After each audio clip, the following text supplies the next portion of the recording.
माफियाओं का, हिंदुओं का राज हुआ करता था, आज वह उत्तर प्रदेश उत्तम प्रदेश बन गया है। ऐसे उत्तर प्रदेश के यशस्वी मुख्यमंत्री आदरणीय योगी आदित्यनाथ जी का मैं आप सबकी तरफ से, उत्तराखंड वासियों की तरफ से मां पूर्णागिरी के धाम उनके श्री चरणों में पहुंचने पर मैं आप सबकी तरफ से हार्दिक स्वागत एवं अभिनंदन करता हूं। मंच पर विराजमान अभी जिनको आप सुन रहे थे, भारतीय जनता पार्टी की राष्ट्रीय उपाध्यक्ष, हमारे बगल से ही यहां से लोकसभा की सांसद और हमारे प्रदेश की सह प्रभारी के नाते और इस पूरे चुनाव में और पिछले आम चुनाव में लगातार जिन्होंने पिछले 1.5-2 वर्षों से यहां काम किया है, ऐसी आदरणीय रेखा वर्मा जी, भारतीय जनता पार्टी के जिलाध्यक्ष भाई वीरचंद पाटिल जी, और जिनको आपने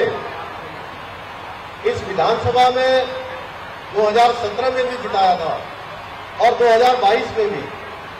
आपने अपना आशीर्वाद, अपना मत और अपना समर्थन देकर विधानसभा का सदस्य बनाया, और उन्हीं के कारण से आज मैं आप सबके बीच में एक प्रत्याशी के रूप में आप सबकी सेवा के लिए यहां पहुंचा हूं। आदरणीय कैलाश चंद नेतोड़ी जी, हमारे इस लोकसभा क्षेत्र के बहुत ही लोकप्रिय सांसद, भारत सरकार के पूर्व मंत्री आदरणीय अजय टट्टा जी, उत्तराखंड सरकार के कैबिनेट मंत्री आदरणीय गणेश जोशी जी, आदरणीय चंदन रामदास जी, आदरणीय रेखा आर्य जी, और हमारी पार्टी के प्रदेश के अध्यक्ष, जिनके नेतृत्व में लगातार भारतीय जनता पार्टी पूरे प्रदेश के अंदर संगठन और सरकार बनाने में महत्वपूर्ण भूमिका जिनकी रही है, ऐसे आदरणीय मदन कौशिक जी, हमारे कैबिनेट मंत्री आदरणीय प्रेमचंद अग्रवाल जी, भारतीय जनता पार्टी की राष्ट्रीय महामंत्री दीप्ति रावत जी, भारतीय जनता पार्टी की प्रदेश मंत्री श्रीमती किरण देवी जी, मंच का संचालन करने वाले भाई दीपक रविवार जी, आदरणीय रामदत्त जोशी जी, आदरणीय हेमा जोशी जी, सुभाष बंगोली जी, शंकर दत्त पांडे जी, ज्योति राय जी, श्री शिवराज सिंह कठायत जी, हरीशचंद्र हैसियत जी, और यहाँ के नगर पालिका के चेयरमैन श्री विपिन वर्मा जी, मुकेश कलकरिया जी समेत हमारे प्रदीप भट्ट जी और तमाम आए हुए हमारे सभी नेतागण, सामने बैठे हुए हमारे सभी पदाधिकारीगण, हमारे आदमी विधायकगण, पूर्व विधायकगण, सभी जनप्रतिनिधिगण और दूर दूर से आज आदरणीय योगी जी को सुनने के लिए और उनसे मिलने के लिए आए हुए मेरे सभी बड़े बुजुर्ग, सभी उपस्थित माताएं, बहनें, मेरे नौजवान साथियों, उपस्थित पत्रकार मित्रों, छायाकार बंधुओं, मैं आप सबका इस सभा में आने पर आप सबका अपनी तरफ से स्वागत करता हूं,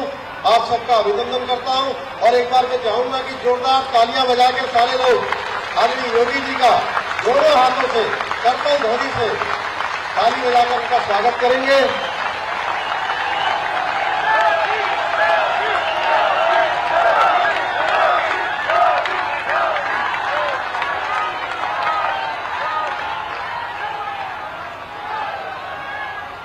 आज मैं यहाँ क्योंकि इस विधानसभा क्षेत्र में जहां मां पूर्णागिरी का धाम है, मां शारदा का तट है,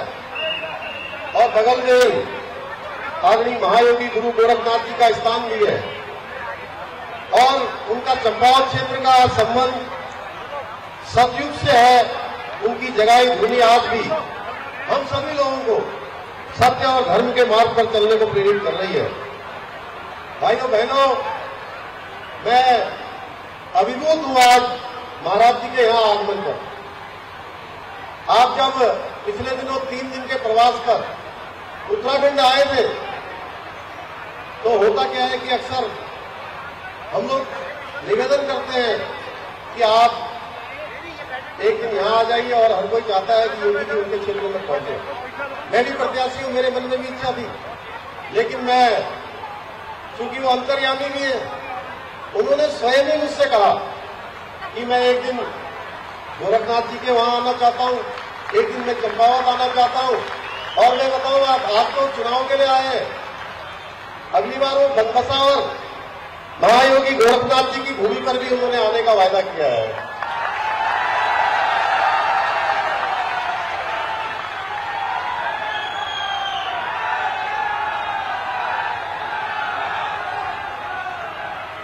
भाइयों बहनों, आप आज क्योंकि आपने जन्म यहां लिया और कर्म स्थान आपका संपूर्ण भारत बन गया, और कहते हैं कि अनंत तक इसकी कोई सीमा नहीं है, वहां तक महाराज जी की सोच है। और पिछले दिनों चुनाव से पहले मैं जब लखनऊ गया था, तो आप सबको पता है, यही बगल में हमारे यहां पर शारदा नहर का हेडवर्क्स फंड, शारदा नहर बरेली का ऑफिस भी सब डिवीजन बनबसा में चलता है। इसका मेन ऑफिस बरेली में। मैं आपके पास पहुंचा था चुनाव से पहले, मैंने कहा महाराज जी 21 सालों से उत्तर प्रदेश और उत्तराखंड का ये बंटवारे का विषय हल नहीं हो पा रहा है, आपस में तमाम मामले उलझे हुए हैं, और इस बार चुनाव भी आ गया है। और चुनाव से पहले मैं यहां आ गया हूं, अखबारों में भी छप गया है कि मैं आपसे मिलने के लिए लखनऊ आ गया हूं। महाराज जी ने बिल्कुल भी कोई मुंह से कोई शब्द नहीं निकाला, केवल इशारा किया मुझे हाथ से, और उसके बाद मीटिंग हुई। भाइयों बहनों, उसका नतीजा आप सबके सामने है कि जो 21 सालों से हमारी सारी परिसंपत्तियों का जो विवाद लटका हुआ था, उलझा हुआ था, उसको 15 से 20 मिनट की मीटिंग में आपने एक झटके से जो है उसका सॉल्यूशन कर दिया, उसको सुलझा दिया। मैं उत्तराखंड की देवतुल्य जनता की ओर से आपका बहुत धन्यवाद करना चाहता हूं। और दूसरी बात क्या है कि मां शारदा का तट यहां पर है, यहां के जितनी भी सड़कें हैं, यहां का बड़ा हेडवर्क्स का एक सब डिवीजन जो बनबसा में है, वो सारा का सारा अभी जब तक बंटवारा नहीं हो जाता है तब तक वो उत्तर प्रदेश के अधिकार क्षेत्र से संचालित होता है। मैंने आपके सामने तब भी कहा कि इस क्षेत्र के लिए महाराज जी यहाँ की सड़कें और यहाँ की काफी जो ये यहाँ के घर इत्यादि है, मकान है, तो आपने सारे के सारों का मुझे आश्वासन दिया। आपने कहा कि जल्दी ही हम बैठकर बनबसा में इस सारे मामले को सुलझा देंगे। मैं आपका बहुत धन्यवाद करता हूं। भाइयों बहनों, मैं अपने आप को सौभाग्यशाली मानता हूं कि आज हमारे देश के राष्ट्रीय नेतृत्व और हमारे देश के यशस्वी प्रधानमंत्री मोदी जी की प्रेरणा से आशीर्वाद पाकर और आप सबकी शुभकामनाओं से मुझे फिर से देवभूमि की सेवा करने का अवसर प्राप्त हुआ है। देवभूमि उत्तराखंड का सांस्कृतिक और सर्वांगीण विकास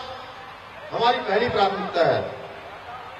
हम अपनी संस्कृति और सांस्कृतिक मूल्यों का संरक्षण करते हुए उत्तराखंड को आधुनिकता के साथ आगे बढ़ाने के लिए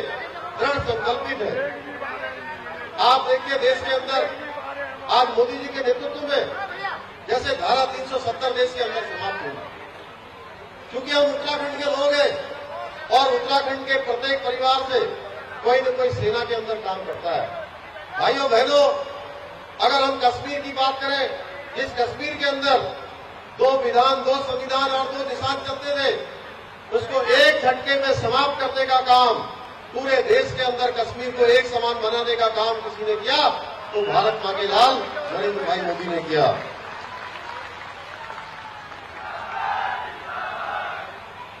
बीते कई सालों से लगातार देश के अंदर तुष्टीकरण का काम चलता था, और हम सब लोग जिन रामलला के बारे में, ये चंपावत की भूमि, ये टनकपुर की भूमि, ये बनबसा की भूमि, यहां से भी जब राम मंदिर का आंदोलन हुआ था तो बड़ी संख्या में लोगों ने कार सेवा की थी और राम मंदिर के आंदोलन में भाग लिया था। उस समय आदरणीय महाराज जी के गुरु जी महंत अमरनाथ जी के नेतृत्व में भी बड़ा आंदोलन वहां पर अयोध्या के अंदर चला था, और हम सब लोग ये कहते थे कि रामलला हम आएंगे, मंदिर वहीं बनाएंगे। और मैं बताऊं आपको, पिछले साल जब मैं अयोध्या गया था और उससे पहले मैं 1999 में अयोध्या गया था, जब मैं लखनऊ विश्वविद्यालय में पढ़ता था। उस समय मैंने देखा था कि भगवान रामलला टेंट के अंदर विराजमान है, टेंट लगा हुआ है और उसके नीचे रामलला है। और लंबा कालखंड बीत गया ये देखते देखते कि कब रामलला की उस जन्मभूमि पर भव्य मंदिर बनेगा, भव्य निर्माण का काम पूरा होगा। भाइयों बहनों, मुझे बताते हुए खुशी हो रही है कि मोदी जी और योगी जी के नेतृत्व में आज वहां पर भव्य रामलला का मंदिर बनने जा रहा है। और वो भव्य रामलला का मंदिर केवल एक हिंदुस्तान का ही नहीं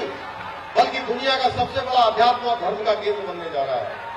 इसी के साथ साथ मैं बनारस गया था, मैंने बनारस में भी देखा कि मोदी जी और योगी जी के नेतृत्व में जिस भगवान काशी विश्वनाथ के मंदिर में जाने के लिए तंग गली हुआ करती थी, इतनी तंग गली होती थी कि वहां पर कुछ लोगों का निकलना भी मुश्किल होता था। और कोई अगर शिव भक्त कोई बाबा विश्वनाथ को अगर गंगा जी का जल लाकर अर्पित करना चाहता था तो उसको रास्ता नहीं मिलता था। लेकिन इस बार मैं 14 दिसंबर को जब मैं बनारस गया था तो मुझे भी ये सौभाग्य कि मैं गंगा जी से जल लाकर भगवान विश्वनाथ जी को अर्पित कर पाया, महादेव जी को अर्पित कर पाया। तो उसके पीछे हमारे मोदी जी और योगी जी का वहां पर जो भव्य निर्माण हुआ है। भाइयों बहनों, ऐसे अनेकों कार्य माननीय योगी जी के नेतृत्व में उत्तर प्रदेश के अंदर हो रहे हैं। क्योंकि मैं उत्तर प्रदेश के अंदर पढ़ा हूं, इसलिए भली भांति में जानता था वहां पर किस प्रकार का शासन होता था, किस प्रकार कानून व्यवस्था की स्थिति होती थी। आज सारी की सारी वहां पर एक तरीके से सीधे सीधे, जैसे आप लोग कह रहे थे अभी, बुलडोजर बाबा के नाम से पूरे हिंदुस्तान के अंदर कि जहां पर भी कोई गड़बड़ी होती है वहां बुलडोजर चलेगा। और हमने कहा है महाराज जी आप वहां बुलडोजर चलाएंगे, उसका असर उत्तराखंड में भी होगा। और इसकी हमने एक शुरुआत कर दी है। भाइयों बहनों, चुनाव से पहले मैं आप सबका धन्यवाद करना चाहता हूं कि आप सब लोगों ने हमारे देश के यशस्वी प्रधानमंत्री मोदी जी के नेतृत्व और निर्देशन में चलने वाले पूरे चुनाव अभियान में अपना प्रचंड मत और समर्थन और आशीर्वाद देकर यहाँ पर 2/3 बहुमत की सरकार आपने बना दी। एक मिथक उत्तराखंड के अंदर तोड़ने का काम आप लोगों ने किया है। यहाँ पर पहले एक पार्टी की सरकार एक चुनाव में होती थी, दूसरे चुनाव में दूसरी पार्टी की सरकार होती थी। इस बार पहली बार हुआ कि लगातार 2/3 बहुमत की सरकार उत्तराखंड के अंदर बनी। भाइयों बहनों, उत्तराखंड के आम चुनाव से पहले हमने उत्तराखंड की देवतुल्य जनता के सामने एक बात रखी थी कि हमारी नई सरकार बनेगी। नई सरकार के गठन होते ही हम उत्तराखंड की देवभूमि है, ये हमारा 2 अंतर्राष्ट्रीय सीमाओं से लगा हुआ प्रदेश है, गंगा का प्रदेश है, यमुना का प्रदेश है, सारे धाम यहाँ है, सारे देवी देवताओं का स्थान यहाँ पर है, प्रत्येक घर से कोई न कोई सेना के अंदर है। 2 अंतर्राष्ट्रीय सीमाएं उत्तराखंड से लगी हुई है। उत्तराखंड के अंदर रहने वाले चाहे किसी जाति के हो, किसी धर्म के हो, किसी संप्रदाय के हो, सबके लिए एक समान कानून होना चाहिए। समान नागरिक संहिता की बात हमने की थी और मुझे खुशी है कि आप सब लोगों ने प्रचंड बहुमत और समर्थन दिया। हमारी सरकार ने मंत्रिमंडल की पहली बैठक में इस बात का निर्णय किया कि हम उत्तराखंड के अंदर समान नागरिक संहिता का कानून लाएंगे और उसके लिए कमेटी बनाएंगे। भाइयों बहनों, कल ही हमने 5 लोगों की 5 सदस्यीय जो है रंजना देसाई सेवानिवृत्त न्यायाधीश, उनकी अध्यक्षता में कमेटी बना दी है। वो कमेटी सभी हितधारकों से बात करेगी और सभी हितधारकों से बात करने के बाद वो एक ड्राफ्ट बनाएगी। उस ड्राफ्ट को उत्तराखंड की सरकार उत्तराखंड के अंदर लागू करेगी। भाइयों बहनों, समान नागरिक संहिता, इस कानून की बात पूरे देश के अंदर लंबे समय से उठती रही है, उसकी शुरुआत हमने यहाँ से कर दी है। भाइयों बहनों, मेरे पास बोलने के लिए बहुत है, लेकिन आज हम सब लोग आदरणीय योगी जी को सुनना चाहते हैं और मैं बहुत ज्यादा देर तक अब योगी जी और आपके बीच में ज्यादा देर तक नहीं रहूंगा। मैं आपसे केवल इतना निवेदन करने आया हूं, ये माँ पूर्णागिरी की भूमि है, ये माँ शारदा की भूमि है, ये बाबा गोरखनाथ का स्थान है, ये माँ हिंगला देवी का स्थान है, ये गोलजू बाबा का स्थान है, ये हमारा रणकोटी मैया का स्थान है, ये हमारा माँ बहराई का स्थान है। ये हमारा बाबा बयानपुरा का स्थान है, ये घटोत्कच की भूमि है। इस पूरे चंपावत विधानसभा में इतने सारे देवी देवताओं के स्थान है और मैं समझता हूं कि जो भी घटनाक्रम हुआ उसके बाद आदरणीय कैलाश जी ने जिस प्रकार से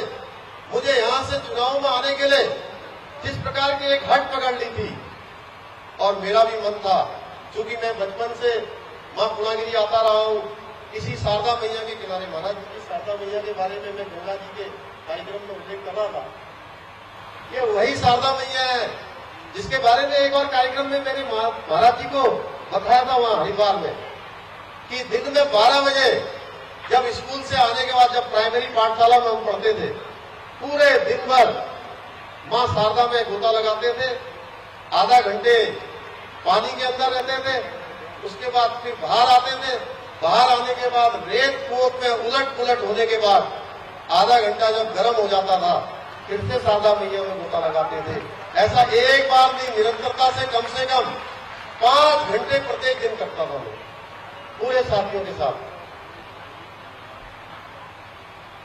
5 घंटे तक मैं बॉ कार्टून नहीं हूं। बॉ जानते नहीं जानना, बॉ कार्टून जानते नहीं जानना, वो जानना, थोड़ा हाथ उठा दिए एक बार, सब जानना। तो रत्न व्याकुल जो है केवल और केवल यह जो शारदा जी में महल बहुत काट कर मैं ठूल हो रही हूं, तो शारदा महल में यहाँ बुलाया, तो आप सब लोग उनकी सेवा करना है कि ना, यहाँ का अवसर में मिल रही मां पूर्णागिरी मैया का आशीर्वाद है, आप सब लोग उनका आशीर्वाद है। और मैं पत्तों से कि मैं जाने गई हूँ पूरा चुनाव में, आज मुझे मैं 9 तारीख में लिया नामांकन करी और नामांकनाबाद लगभग मैं 7-8 जगह 7-8 दिन लगातार मैं क्षेत्र में रही हूँ, और मैं देखी सब जगह मैंने पूनम कि चुनाव में हम सब लोग तम जीतू मरिया, तो मैं आज तमुंदे ये पुनः गा रही हूँ कि तुम सब जीतू मरचा, लेकिन आज मुझे ये पूछे कि अब जीतन न मरिया, अब जीतून की ना हमिल 31 तारीख सबुल ने वोट हलिन की ना जान छोड़। और जो 2 नंबर में था हम लोग फूल, अब तो चलो सबन, अब नंबर पे कौन से नंबर में है? 2 नंबर में। तो सवेरे से लेके शाम तक, सवेरे 7 बजे मतदान हो जाएगा। एक अंतिम बात कह के अपनी बात समाप्त कर रहा हूं कि आप सब लोग कह रहे हैं, महाराज जी सब कह रहे हैं जीत रहे हैं, मैं इनसे कह रहा हूं कि अभी जीतेंगे तब जब आप सब लोग जाएंगे, नहीं तो एक बाबा जी ने एक बार एक भंडारा किया और उन्होंने कहा कि सब लोग अपने अपने घर से एक लोटे में दूध लेके आना, और उस दूध से जो है भंडारे का प्रसाद बनेगा, खीर बनेगी। और क्या हुआ, एक ने सोचा, मन में विचार आया कि अरे सब तो दूध लेके जाने वाले हैं और मैं पानी लेके चला जाता हूं। एक के मन में नहीं आया ये विचार, सबके मन में आ गया। और जब जो है उसका ढक्कन खोला गया, महाराज जी ने कहा कि जो है बाबा जी ने कि ये खीर बनाने के लिए दूध लाओ। जब ढक्कन खोला गया तो देखा तो उसमें पानी निकला। इसलिए मैं आप सबसे कहने के लिए आया हूं कि आप लोग सोचोगे कि अरे भाई सब तो वोट देने जा ही रहे, धामी जी इस बार जीत ही रहे, तो पता लगा कि सभी लोग घर में रह गए और वोटिंग प्रतिशत ही बहुत कम हो गई। ये 2 तारीख, ये 31 मई का जो दिन है, ये दिन हमारे पूरे विधानसभा के लिए ये एक उत्सव का दिन होना चाहिए। और प्रातःकाल 7 बजे से लेकर शाम को 7 बजे तक वोटिंग होगी। तो आप लोग कमल के फूल वाला बटन इतना दबा दीजिए, इतना दबा दीजिए कि दबाते दबाते दबाते दबाते शाम होने तक वो बटन ही हमारा अंदर चला जाए। और 3 तारीख को जिस दिन मतगणना हो, उस दिन जब वो बक्सा खुले, ईवीएम मशीन खुले, तो ईवीएम मशीन में से कमल की लड़ियां ही लड़ियां, कमल की झड़ियां ही झड़ियां निकले। मैं आप सबसे इतना ही निवेदन करने के लिए आप सबके बीच में आया हूं। आप सबका बहुत बहुत धन्यवाद। जय हिंद, जय भारत, जय उत्तराखंड। भारत माता की, भारत माता की, भारत माता की।